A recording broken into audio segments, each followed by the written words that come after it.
Students, welcome to our poems book channel.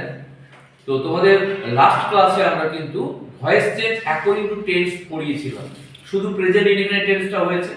তো আজকের আমরা পাস্ট ইনডিফিনিট এবং ফিউচার, যে পাস্টের সবগুলো এবং ফিউচারের সবগুলো আমরা আজকে আলোচনা করব।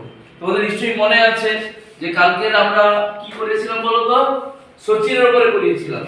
তাহলে আজকের আমরা পাস্ট টেন্সে 5 নম্বর লিখব। কালকে 4টে প্রশ্ন আমাদের হয়ে গেছিল, আজকে আমরা লিখব সচিন, মনে আছে তো, সচিন প্লেড ক্রিকেট।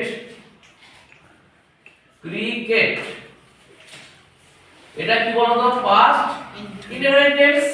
তাহলে এটাকে যখন আমি ভয়েস চেঞ্জ করব তখন ঘটনাটা কি দাঁড়াবে, আগে কি আসবে, cricket was was playing tense অনুযায়ী হলো না, প্লেইং হবে না, played played played by Sachin by Sachin Sachin. এটাকে যখন আমি পাস্ট কন্টিনিউয়াস টেন্সে নিয়ে যাব তখন কি হবে বলো তো, সচিন, এটা সচিন ইজ প্লেইং ক্রিকেট। এটা হয়ে যাবে পাস্ট কন্টিনিউয়াস। হ্যাঁ বলো। ও Sachin okay, was right playing. Right, yes, good, was playing cricket. তাহলে ভয়েসেস কি হয়ে যাবে, cricket cricket was being was being চলে আসবে এখানে common, playing by Being Sachin playing by played by Sachin Sachin. এটাকে যখন আমরা পাস্ট পারফেক্ট নিয়ে যাব তখন হয়ে যাবে সচিন হ্যাড প্লেড ক্রিকেট। এটা হয়ে গেল পাস্ট পারফেক্ট। এর ভয়েস চেঞ্জটা আমরা করব এরকম ভাবে, cricket had been, had been চলে আসবে তখন, had been played by Sachin by, তখন হয়ে যাবে সচিন। একবার তোমরা এগুলো শিখে নিতে পারলে কিন্তু তোমাদের প্রবলেম হবে না। কিন্তু শুধু একবার আমরা ভয়েস চেঞ্জ করব অ্যাকর্ডিং টু টেন্স। দেখো আমি 8 নম্বরে কি লিখছি, Sachin had been playing cricket. Cricket CRICKET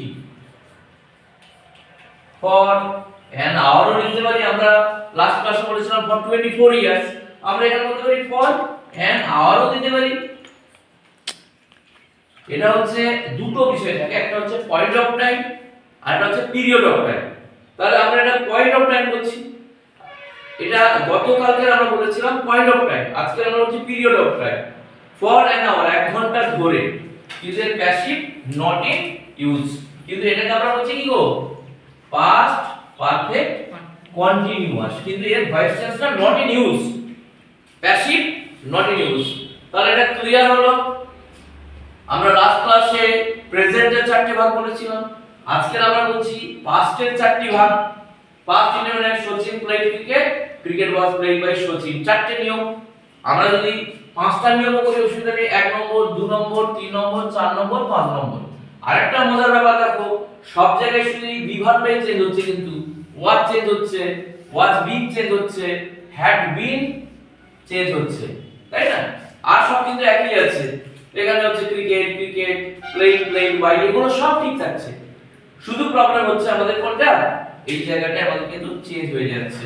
হ্যাঁ, আর এটা তো নট ইন ইউজ, আমরা এটা করে দিচ্ছি। যাই হোক, তাহলে এটা আমরা শিখলাম পাস্টে। আর একটা ভাগ রয়েছে, চটচট করে দেখে নাও, আজকে আমরা ফিউচারটাও কমপ্লিট করে দেব তোমাদের। ফিউচারে আমাদের 4টে টেন্স, কিন্তু দুটো ভয়েস আমরা করব, বাকিগুলো নট ইন ইউজ। তাহলে আমরা অ্যাজ ইউজুয়াল 9 নম্বরে লিখব, কি লিখব, সচিন উইল প্লে ক্রিকেট। এটাকে আমরা বলছি ফিউচার ইনডিফিনিট। তাহলে ভয়েস টেন্সটা চটচট করে দাও, কি হবে? Cricket will be Played played by Sachin. By Sachin. Sachin.